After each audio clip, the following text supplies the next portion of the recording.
Heat வேவை பற்றி தமிழ் பட்சத்தில் யூரோப்பில் ஏன்பா இவ்வளோ ஹீட் வேவாக இருக்குது, அங்கே ஏன் இந்த பிரச்சனை அதிகமாக வந்துட்டுருக்கு அப்படிங்கிறதெல்லாம் தெளிவாக பார்த்தோம். பட் சவுத் கொரியாவில் இதுவரையிலும் இல்லாத அளவுக்கு எங்களுடைய உஷ்ணநிலையை நாங்கள் பதிவு பண்ணியிருக்கோம் அப்படின்னு சொல்லி சவுத் கொரியா அரசாங்கம் சொல்லியிருக்காங்க. அது மட்டும் இல்லாமல் அவங்க ஒரு எமர்ஜென்சி அப்படிங்கிறதையும் அறிவிச்சிருக்காங்க. ஒருவேளை ஹீட் வேவ் அப்படிங்கிறது சவுத் கொரியா முழுவதுமாக பெரிய ஒரு தாக்கத்தை ஏற்படுத்தலாம். வயதானவர்கள், உடல்நிலை சரியில்லாதவங்கள்லாம் தயவு செஞ்சு வெளியில் வராதிங்க அப்படின்னு சொல்கிற எச்சரிக்கை கொடுத்துருக்காங்க. யாருக்காவது உதவி தேவைப்பட்டுச்சுன்னா உதவுறதுக்கு நாங்கள் தயாராக இருக்கோம் அப்படின்னு சொல்லியிருக்காங்க. இப்போதைக்கு அங்கே பதிவான உஷ்ணநிலை அப்படிங்கிறது 42.5 டிகிரி செல்சியஸாக இருக்குது என்பதும் குறிப்பிடத்தக்கது. ஒவ்வொரு நாடுமே இந்த எல்னினோ இல்லாட்டி அதனுடைய அதீத தாக்கம் காரணமாக பலவிதமான பாதிப்புக்கு உட்பட்டு கொண்டிருக்கிறது. இந்தியாவை எடுத்து பார்த்தோம்னா பல இடங்களில் பெருமழை அப்படிங்கிறது பெய்து வருகிறது. குறிப்பாக கேரளாலாம் பார்த்தீங்கன்னா நிறைய இடத்துல லேண்ட்ஸ்லைட்ஸ் அப்படிங்கிறது உருவாகிருக்கு. சபரிமலைக்கு வரக்கூடிய பக்தர்கள் கொஞ்சம் கவனமாக வாங்க அப்படிங்கிற ஒரு எச்சரிக்கை கொடுக்கப்பட்டிருக்கு. ஏன்னா அங்கே இருக்கக்கூடிய ரோடுகள் எல்லாமே இப்போ ரொம்ப மோசமாக அடிபட்டிருக்கு அப்படிங்கிறது நல்லாவே தெரியுது. அங்கே இருக்கக்கூடிய ஒவ்வொரு சிச்சுவேஷனும், அது மழை பொழிந்து அங்கே இருக்கக்கூடிய டேம் நிறைஞ்சு, இது எல்லாமே கொஞ்சம் காலகட்டத்துக்கு இப்படி தான் இருக்க போகுது. ஸோ யாராவது ட்ராவல் பண்ண நினச்சிங்கன்னா அது எந்த ஊராக வேணாலும் இருந்துட்டு போட்டும், கேரளாவோ இல்லாட்டி வெளி மாநிலங்கள் எங்கேனாலும் அங்கே இருக்கக்கூடிய சிச்சுவேஷன்ஸ் என்ன, அங்கே இருக்கக்கூடிய மழை நிலவரம் என்ன அப்படிங்கிறத தெரிந்து கொண்டு உங்களுடைய ட்ராவல் பிளானை ரெடி பண்ணிக்கோங்க. நான் உங்கள் விக்கி, இது உங்கள் தமிழ் விதை. ஷார்ட்டாக கொஞ்சம் செய்திகள். முதல் செய்தி என்ன அப்படின்னு கேட்டிங்கன்னா, அமெரிக்கா ஈரான். ஈரான் அடிக்க போகிறாங்களா அமெரிக்கா அடிக்க போகிறாங்களா ஈரான், மாற்றி மாற்றி இப்படி சொல்லிக்கிட்டே இருந்தோம்ல. இப்போ கடைசியாக ஈரான் அடிக்க போகிறாங்க அமெரிக்கா அப்படிங்கிற ஒரு செய்தி வெளியானது. திடுதிப்புன்னு பார்த்தா ட்ரம்ப் அவர்கள் இல்லை, நான் ஈரான் அடிக்க போல, சஸ்பெண்ட் பண்ணிட்டேன் அப்படின்னு சொன்னார். காரணம் என்ன அப்படின்னு கேட்டால், இல்லை ஈரான் எங்ககிட்ட கெஞ்சி கூத்தாடி கேட்டுக்கிட்டாங்க, அணு ஆயுதங்களாக நாங்கள் செய்கிறது கிடையாது. தேஜாவு மாதிரியே இருக்குல்ல, இந்த செய்தி நான் சொன்ன மாதிரியே இருக்குல்ல, எனக்கே அப்படி தோணுதுங்க, நான் சொல்கிற மாதிரி தான் இருக்குன்னு. அதனால தான் வியூகம் சேனல் அடிக்கடி வீடியோ போடாமல் இருக்கேன். எதை வாசித்தாலும் நடந்ததே திருப்பி ரிப்பீட் ஆகிட்டே இருக்குது. போன மாதம் நடந்தது இப்போ நடக்குது, போன மாதத்துக்கு முந்தின மாதம் நடக்கிறது இப்போ நடக்குது. இப்படி நடந்துக்கிட்டே இருக்கிறதுனால அந்த நியூஸாக சொல்கிறதுக்குமே மனசு வலிக்குது. என்னடா சொன்னதையே திரும்ப திரும்ப சொல்கிற மாதிரி இருக்கேனே. பட் இப்போ நடந்திருக்கிறது என்னென்னா, எகெயின் பொய் பேசியிருக்காங்க அமெரிக்கா அப்படின்னு சொல்லக்கூடிய குற்றச்சாட்டை ஈரானும் பதிவு பண்ணியிருக்காங்க. ஸோ கடைசி அட்டாக் இதுவாக தான் இருக்கும் அப்படின்னு சொல்லி அமெரிக்கா சொன்னதையும் இப்போ சஸ்பெண்ட் பண்ணியிருக்கிறதுனால அடுத்த அட்டாக் நடக்குமா இல்லை மறுபடியும் அமைதி பேச்சுவார்த்தை தானா அப்படிங்கிறத பொறுத்திருந்து பார்க்கலாம். ஈரானை பொறுத்த வரைக்கும் நாங்கள் அப்படி கேட்கவே இல்லை, நாங்கள் ரிக்வஸ்டே பண்ணலப்பா பேச்சுவார்த்தைக்கு, அமெரிக்காவாக சொல்லிட்டு இருக்காங்க. ஆனால் உண்மையிலேயே அமெரிக்கா இதை ஏன் நிப்பாட்டினாங்க அப்படிங்கிறது எங்களுக்கு தெரியும். அவங்கக்கிட்ட ஆயுதம் போதுமான அளவுக்கு இல்லை அப்படிங்கிறது இப்போ பல ஊடகங்களும் செய்தியாக வெளியிடப்பட்டிருக்கிறது. கடைசியாக டாம்ஹாக் மிசைலை வச்சும் நம்ம பேட்ரியாட் மிசைல் சிஸ்டத்தை வச்சும் தமிழ் பட்சத்தில் பேசியிருந்தோம். அந்த 2 மிசைல் சிஸ்டம் அமெரிக்காவுக்கு எப்படி உதவியாக இருந்துச்சு, ஒன்று தடுப்பதற்கு, இன்னொன்று அழிப்பதற்கு. பேட்ரியாட் மிசைல் சிஸ்டத்தை பொறுத்த வரைக்கும் அவங்க தடுப்புக்கும், டாம்ஹாக் மிசைலை பொறுத்த வரைக்கும் அவங்களுடைய அழிப்புக்கும் தேவைப்பட்ட மிசைல்ஸ் தான். ஆனால் இந்த 2 மிசைலுமே இப்போ அங்கே தட்டுப்பாடாக இருக்கிறதுனால தான் அமெரிக்கா அவங்களுடைய அட்டாக்கை, நேரடி அட்டாக்கை ஈரான் பக்கமாக நிப்பாட்டி வச்சிருக்காங்க என்பதும் குறிப்பிடத்தக்கது. இந்தோனேஷியாவில் பேசஞ்சர் ஃபெரியில் ஏற்பட்ட திடீர் தீ விபத்து காரணமாக 5 நபர்கள் உயிரிழந்திருக்கிறார்கள், 12க்கும் அதிகமான நபர்கள் காயமுற்றிருக்கிறார்கள் என்கிற தகவல் வெளியாகி இருக்கிறது. இன்னைக்கு மட்டுமே செய்தித்தாளையை பிரட்டி பார்க்கும்போது 2-3 செய்தியை நான் பார்த்தேன். ஃபர்ஸ்ட் செய்தி என்ன அப்படின்னா, ஒரு கார் ஆக்சிடெண்ட், அது ஒரே குடும்பத்தை சார்ந்த 5 பேர் உயிரிழந்து விட்டார்கள் அப்படின்னு. இன்னொன்று என்ன அப்படின்னு பார்த்தீங்கன்னா, ஒரு ரோட் ரோலர் அப்படியே முன்னாடி போயிட்டுருக்கு, மொபைல் ஃபோன் பார்த்துட்டே இருக்கார், அந்த ரோட் ரோலர் மேலே அந்த வண்டி போய் மோதிருச்சு. இன்னொன்று என்ன அப்படின்னு சொல்லி பார்த்தீங்கன்னா, அதே மாதிரி நின்றுட்டு இருக்கக்கூடிய லாரியில் ஒரு கார் ஆக்சிடென்ட் ஆயிடுச்சு அப்படிங்கிறது தான். ஸோ கார் அப்படிங்கிறது இப்போது எண்ணிக்கையில் ரொம்ப அதிகமாக மாறிடுச்சு. அதாவது போன தடவை இல்லாட்டி போன வருஷம், அதுக்கு முந்தின வருஷம் அப்படின்னு சொல்லி நீங்கள் எடுத்து பார்த்தீங்கன்னா, காரினுடைய இல்லாட்டி ரோட்டில் ஓடக்கூடிய வாகனங்களுடைய எண்ணிக்கை கம்மியாக இருக்கும். இந்த வருஷம் அது அதிகமாகிட்டே இருக்குது.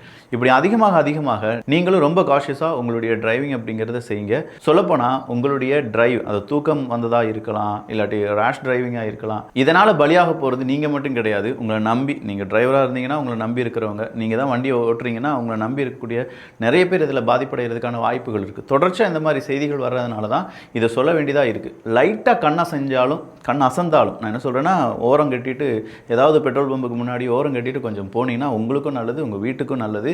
இதை சொல்கிறேன் அப்படின்னு சொல்லி தப்பாக நினச்சிக்கிடாதீங்க. இது நடக்கும் அப்படின்னு நான் சொல்லலை, நிறைய இடத்துல நடந்துட்டு இருக்கிறதுனால நமக்கு நடக்காமல் இருப்பதற்காக இதை கொஞ்சம் மனசில் வச்சுக்கோங்க அப்படிங்கிறது மட்டும்தான். கிரீஸில் இன்றைக்கி ஒரு கொடூரம் நடந்துச்சு. அதாவது காட்டுத்தீயை அழிப்பதற்காக எப்படியாவது காட்டுத்தீயை நம்ம அழித்தே தீர வேண்டும் அப்படின்னு சொல்லி ஏகப்பட்ட ஃபயர் ஃபைட்டர்ஸ் அவங்களுடைய தங்களுடைய உயிரை பணயம் வைத்து காட்டுத்தீயை அணைத்துக் கொண்டிருக்கிறார்கள். இந்த நேரத்தில் காட்டுத்தீயை அணைப்பதற்காக ஹெலிகாப்டர் அப்படிங்கிறது பயன்படுத்தப்பட்டிருந்தது. அதில் 2 ஹெலிகாப்டர் ஒன்றுடன் ஒன்று மோதி விபத்துக்குள்ளானதில் 2 நபர்கள் கொல்லப்பட்டிருக்கிறார்கள் என்கிற செய்தி வெளியாகி இருக்கிறது. அடுத்ததா நேபாளத்தை சார்ந்த மலையேறும் வீரரான சாகச வீரரான நிர்மல் புர்ஜா அப்படிங்கிறவர் இன்னைக்கு இறந்து விட்டார் என்கிற ஒபிஷியல் ஸ்டேட்மெண்ட்டை கொடுத்திருக்காங்க. கிட்டத்தட்ட 10 கிளைம்பர்ஸ் பாகிஸ்தான் ஒக்குபைடு காஷ்மீரில் இருக்கக்கூடிய பிராட் பீக் அப்படிங்கிற மலையேற்றத்தில் ஈடுபட்டிருந்தார்கள். திடீர்னு ஏற்பட்ட பனிப்புயல் காரணமாக அவங்க எங்க இருக்காங்க அப்படிங்கிற அந்த டீடைல்ஸ் கிடைக்காம நிறைய பேர் அவங்கள தேடுதல் வேட்டையில் நடத்தினாங்க. அதுல முதல்ல 4 நபர்களுடைய உடல் கண்டெடுக்கப்பட்டது. அடுத்ததா 6 நபர்களுடைய உடலும் கண்டெடுக்கப்பட்டிருக்கிறது. ஸோ அந்த கிளைம்பர்ஸ் 10 பேரும் உயிரிழந்து விட்டார்கள். அதில் ஒரு நபர் தான் நிர்மல் புர்ஜா. ரொம்பவே ஃபேமஸான நிர்மல் புர்ஜா அவர்களும் உயிரிழந்து விட்டார்கள் என்பதும் குறிப்பிடத்தக்கது. இஸ்ரேலினுடைய அடுத்தடுத்த தாக்குதல் அப்படிங்கிறது காசா மக்களிடையே இப்போதும் ஒரு பேனிக் ஏற்படுத்திட்டு இருக்கு. இஸ்ரேல் மறுபடியும் அட்டாக் பண்றாங்களா, ஹமாஸ் தான் ஆயுதங்களை கீழே போட்டுட்டு நாங்கள் அமைதியாக இந்த நாட்டை விட்டே கிளம்புறோம் அப்படின்னு சொன்னாங்களே, ஆனாலும் இஸ்ரேல் அடிச்சுட்டு தான் இருக்காங்களா அப்படின்னு கேட்டால் ஆமாங்க, இன்னைக்கும் இஸ்ரேலினுடைய தொடர் தாக்குதல் அப்படிங்கிறது நடந்துக்கிட்டே இருக்கு. அதுக்கு எதிராக காசா மக்களும் அங்கே இருக்கக்கூடிய பல அமைப்புகளும் கண்டனங்களை தெரிவித்தாலும் இஸ்ரேல் நிப்பாட்டின பாடு கிடையாது. நேற்று இன்று நடத்தின தாக்குதலில் கிட்டத்தட்ட 12க்கும் அதிகமான பாலஸ்தீனியர்கள் கொல்லப்பட்டிருக்கிறார்கள் என்கிற தகவல் அதிர்ச்சி ஏற்படுத்தியிருக்கு. ஹமாஸ் சொல்றாங்க நாங்கள் தான் ஆயுதங்களை கீழே போட்டுட்டோமே, எகெயின் ஏன் அடிக்கிறாங்க அப்படிங்கிறது. ஆனால் இஸ்ரேல் சொல்றாங்க இல்லை, நாங்கள் எல்லாத்தையுமே கண்காணிச்சுட்டு தான் இருக்கோம். ஹமாஸ் ஆயுதங்களை கீழே போடுற மாதிரி எங்களுக்கு எதிரான அட்டாக் அப்படிங்கிறது செய்யறதுக்கான வாய்ப்புகள் இருந்துச்சு, எனவே தான் நாங்கள் அவங்களுக்கு எதிரான அட்டாக்கை நடத்திட்டு இருக்கோம் அப்படின்னு சொல்லி இஸ்ரேலினுடைய விளக்கமும் இருக்கிறது. இந்த நேரத்தில் சிரியாவிலிருந்து வரக்கூடிய செய்திகள், இஸ்ரேல் மீண்டும் எங்கள் நாட்டுக்குள்ளே வர ஆரம்பிச்சிட்டாங்க, மறுபடியும் எங்கள் நாட்டில் இருக்கக்கூடிய பல நபர்களுடன் பல குழுக்களுடன் சண்டை போட ஆரம்பிச்சிருக்காங்க. ஸோ இதை எப்படியாவது இன்டர்நேஷனல் சமுதாயம் தடுக்க வேண்டும் அப்படின்னு சொல்லியிருக்காங்க. சிரியாவில் ஆட்சி மாற்றம் வந்துருச்சு, கிளர்ச்சியாளர்கள் தானப்பா இப்போ சிரியாவை ஆட்சி செய்கிறார்கள் அப்படின்னாலும் மீண்டும் இஸ்ரேல் ஒரு நாட்டை பிடித்தல் இல்லாட்டி அந்த நாட்டுக்கு எதிரான போர் தொடுத்தல் அப்படிங்கிறத தொடர்ச்சியாக சிரியாவுக்கு எதிராகவும் செய்து வருகிறார்கள். நாட்டோ மறுபடியும் பாக்தாத்தில் அவங்களுடைய ஆஃபீஸை தொடங்குறதுக்கான பல முயற்சிகளை மேற்கொள்ளும் என்கிற ஒஃபிஷியல் ஸ்டேட்மெண்ட்டை நாட்டோ கொடுத்திருக்காங்க. ஜெர்மனியில் ஏற்பட்டிருக்கக்கூடிய வறட்சி நாளுக்கு நாள் அதிகமாயிட்டே இருக்கு அப்படிங்கிற தகவல் வெளியாகி இருக்கிறது. ரைன் ரிவர் இதுவரையிலும் இல்லாத அளவுக்கு வற்றி போய் இருப்பதாக அங்கிருந்து வரக்கூடிய செய்திகள் சொல்லுகின்றன. ஸோ யூரோப் அப்படின்னு சொல்லும் போதே அங்கே ஏற்பட்டிருக்கக்கூடிய வறட்சி, அங்கே ஏற்பட்டிருக்கக்கூடிய காட்டுத்தீ, அங்கே ஏற்பட்டிருக்கக்கூடிய கிளைமேட் சேஞ்ச் அப்படிங்கிறது அடுத்த வருஷம் இதை விட ரொம்ப கொடூரமாக இருக்க போகுது அப்படிங்கிற தகவல் வெளியாகி இருக்கிறது. ஒவ்வொரு வருஷமும் உச்சபட்சமான வெப்பநிலை அப்படிங்கிறத ஒவ்வொரு நாடுகளும் பதிவு செய்து வருகிறார்கள் என்பதும் அதில் ஜெர்மனியும் விதிவிலக்கு இல்லை என்பதும் இப்போது நமக்கு புரிய ஆரம்பிச்சிருச்சு. யூரோப் பக்கம் நீங்கள் யாராவது இப்போ போகணும் இல்லாட்டி யூரோப்பில் இருக்கீங்க அப்படின்னா அங்கே இருக்கக்கூடிய நிலைமையை கொஞ்சம் கேட்டு பார்த்தா தெரிஞ்சிடும் அங்கே மக்கள் எவ்வளோ பாடுபடுறாங்கன்னு. நம்ம ஊர்லலாம் மின்சாரம் ஏசி அப்படிங்கிறதெல்லாம் ரொம்ப சுலபமாக இருக்கும் பட்சத்தில் அங்கே அப்படி கிடையாது. அதுக்கு அவங்க டபுள் ட்ரிபிள் மடங்கு காசு கொடுக்குறாங்க. அது மட்டும் இல்லாமல் அங்கே ஏற்பட்டிருக்கக்கூடிய இந்த வெப்பநிலையை அவங்களால ரொம்ப பெரிய அளவில் சகித்துக்கொள்ள முடியாத நிலைமையிலும் இருக்கிறார்கள். அங்கே இருக்கக்கூடிய இன்ஃப்ராஸ்ட்ரக்சர் எல்லாமே வெப்பத்தை தாக்கு பிடிக்கும் விதமாக தான் செய்யப்பட்டிருக்கும். அதாவது வெப்பத்தை வெளியிலே விடாது. ஏன்னா அங்கே குளிர் பிரதேசம் அப்படின்னு தானே நம்ம கேள்விப்பட்டிருக்கோம். அதை பேஸ் பண்ணி தான் அவங்க வீடுகள்லாம் கட்டியிருப்பாங்க. ஸோ வீட்டுக்குள்ளே இருக்கக்கூடிய வெப்பம் வெளியேறதுக்கான வாய்ப்பே இல்லாத பட்சத்தில் மறுபடியும் இப்போ ஹீட் வேவ் வந்திருக்கிறதுனால எகெயின் அது என்ன ஆகுது, ஒரு ப்ரெஷர் குக்கர் மாதிரி இந்த வெப்பம் அப்படிங்கிறது அதிகமாக மாறி மாறி தான் அங்கே இருக்கக்கூடிய மனிதர்கள் உயிரிழந்து வருகிறார்கள் என்பதும் குறிப்பிடத்தக்கது. இந்த வருஷத்தில் மட்டுமே வெப்பம் மழை காரணமாக 10,000க்கும் அதிகமான நபர்கள் ஜெர்மனியில் உயிரிழந்திருக்கலாம் என்பது கூடுதலான தகவல். ஹமாஸினுடைய டிஸ்ஆர்மமெண்ட் அப்படிங்கிறதுக்கான டீலில் எங்களுக்கு ரொம்ப பெரிய அளவில் கன்சர்ன் இருக்குது. அதை நாங்கள் இன்னும் அக்செப்ட் பண்ணலை அப்படிங்கிற ஒஃபிஷியல் ஸ்டேட்மெண்ட்டை இப்போது இஸ்ரேல் கொடுத்துட்டாங்க. ரஷ்யாவை பொறுத்த வரைக்கும் நியூக்ளியர் பவர்டு சப்மரைன்ஸ் உலென்சோஸ்க் அப்படிங்கிற அந்த சப்மரைனை இன்னைக்கு லான்ச் பண்ணியிருக்காங்க. அதில் கால்பர் மிசைல்ஸ் என்பது பொருத்தப்பட்டிருக்கும் என்பதும் குறிப்பிடத்தக்கது. பாகிஸ்தானில் தற்கொலைப்படை தாக்குதல் காரணமாக 14க்கும் அதிகமான நபர்கள் கொல்லப்பட்டிருக்கிறார்கள் என்கிற தகவல் வெளியாகி இருக்கிறது. ரஷ்யாலையும் ஒரு பெண் தற்கொலைப்படை தாக்குதல் அவங்களுடைய தாக்குதலை செய்து 4 நபர்களை கொன்றுவிட்டார்கள் அப்படிங்கிற ஒரு செய்தி இன்னைக்கு ரொம்ப பரபரப்பை ஏற்படுத்தியிருக்கு என்பதும் குறிப்பிடத்தக்கது. இதுவரையிலும் சென்காம் 35க்கும் அதிகமான கப்பலை தடுத்து நிறுத்தியிருக்கிறோம் அப்படிங்கிற தகவலை வெளியில் விட்டிருக்காங்க. ஸோ ஈரானுக்கு எதிரான புளோக்கேடு சென்காம் இன்றும் செய்து வருகிறது என்பது குறிப்பிடத்தக்கது.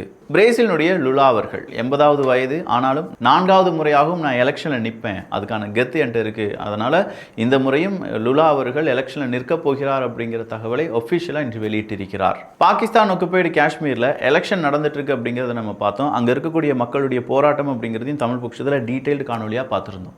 இப்போ 2ஆம் கட்ட எலெக்ஷன் அப்படிங்கிறது முடிஞ்சிருக்கு. ஆனாலும் பல இடங்களில் சண்டை சச்சரவு அப்படிங்கிறது தொடர்ந்து கொண்டே இருப்பதாக செய்திகள் வெளியாகி இருக்கிறது. ஸ்பெயினில் சட்டத்துக்கு புறம்பான பெரும்பாலான குடியேற்றம் அப்படிங்கிறது நடந்ததாக நம்ம பார்த்தோம். கிட்டத்தட்ட 50,000 60,000 மனிதர்கள் சியூட்டா அப்படிங்கிற பகுதி வழியாக அவங்களுடைய குடியேற்றம் நடவடிக்கையில் ஈடுபட்டிருந்தாங்க.